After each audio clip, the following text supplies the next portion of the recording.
반갑습니다. 3일 목요일 새벽 하나님께 올려드립니다. 두려워 말라, 걱정을 말라. 함께 찬양 부르십니다.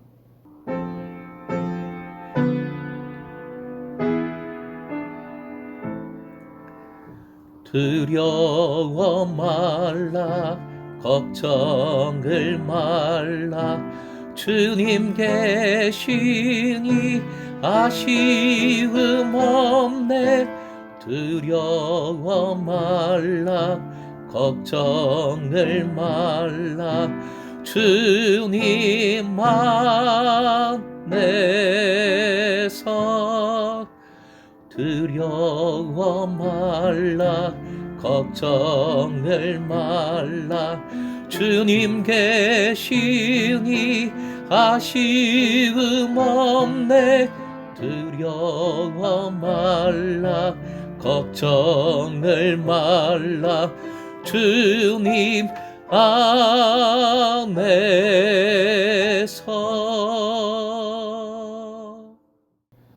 오늘 말씀은 출애굽기 5장 15절부터 19절까지입니다. 함께 읽겠습니다. 이스라엘 자손의 기록원들이 가서 바로에게 호소하여 이르되, 왕은 어찌하여 당신의 종들에게 이같이 하시나이까? 당신의 종들에게 짚을 주지 아니하고 그들이 우리에게 벽돌을 만들라 하나이다. 당신의 종들이 매를 맞사오니 이는 당신의 백성의 죄니이다. 바로가 이르되, 너희가 게으르다 게으르다. 그러므로 너희가 이르기를 우리가 가서 여호와께 제사를 드리자 하는도다. 이제 가서 일하라. 짚은 너희에게 주지 않을지라도 벽돌은 너희가 수량대로 바칠지니라. 기록하는 일을 맡은 이스라엘 자손들이 너희가 매일 만드는 벽돌을 조금도 감하지 못하리라 함을 듣고 화가 몸에 미친 줄 알고. 오늘의 기도 제목, 믿음의 길은 이미 승리 주신 줄 믿고 끝까지 순종하게 하소서. 믿음의 길은 이미 승리 주신 줄 믿고 끝까지 순종하게 하소서. 15절부터 18절까지 이스라엘인 현장 감독들이 바로에게 선처를 구하면서 대화하는 장면입니다.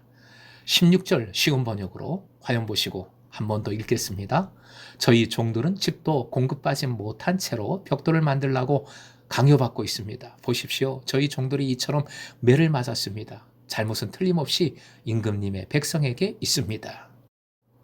솔직한 고백이고 정당한 호소이니 이렇게 말하면 왕이 선처를 해주리라, 벽돌 숫자를 당연히 감해 주리라고 생각한 이스라엘 현장 감독들이었습니다.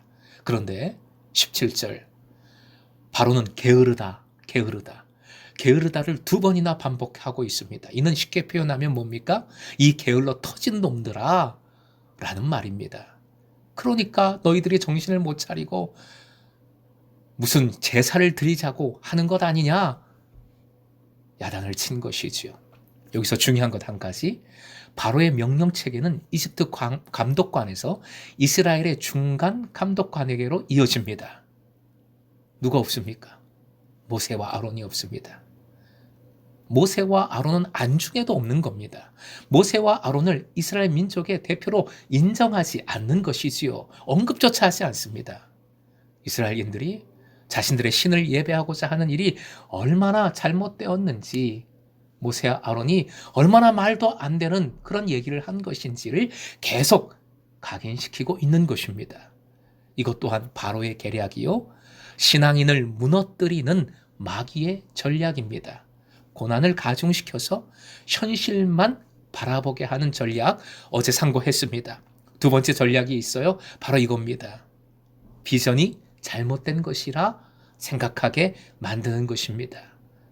그래서 자꾸 비전이 아닌 다른 것이 더 좋아 보이게 만들고 결국 비전을 포기하게 만듭니다. 세 번째로, 결국 리더들의 권위를 상실하게 만들고 서로 이간질시킵니다. 리더와 피리더 간에, 리더들 간에 이간질을 시키는 것이지요. 모세와 아론에게 바로는 직접 손을 대지 않았습니다. 리더에게 고통을 주면 오히려 백성들이 결집을 합니다. 그러나 모세와 아론이 말한 내용을 가지고 이스라엘 백성들에게 고난을 가하면 자연스럽게 이스라엘 백성들이 모세와 아론을 원망하게 되고 그 말을 불신하게 되고 결국 미워하게 되는 것이지요. 결과적으로 하나님을 따르지 않습니다. 여러분, 바로를 우습게 보시면 안 됩니다. 바로는 천재적입니다. 보십시오. 19절. 바로의 전략대로 이스라엘 백성들이 그 마음이 돌아서기 시작한 겁니다. 화가 미친 줄 알았다는 것은 우리가 공경에 빠졌구나라고 생각했다는 것입니다. 이게 아닌데? 뭐가 잘못됐는데? 라고 생각하기 시작한 겁니다.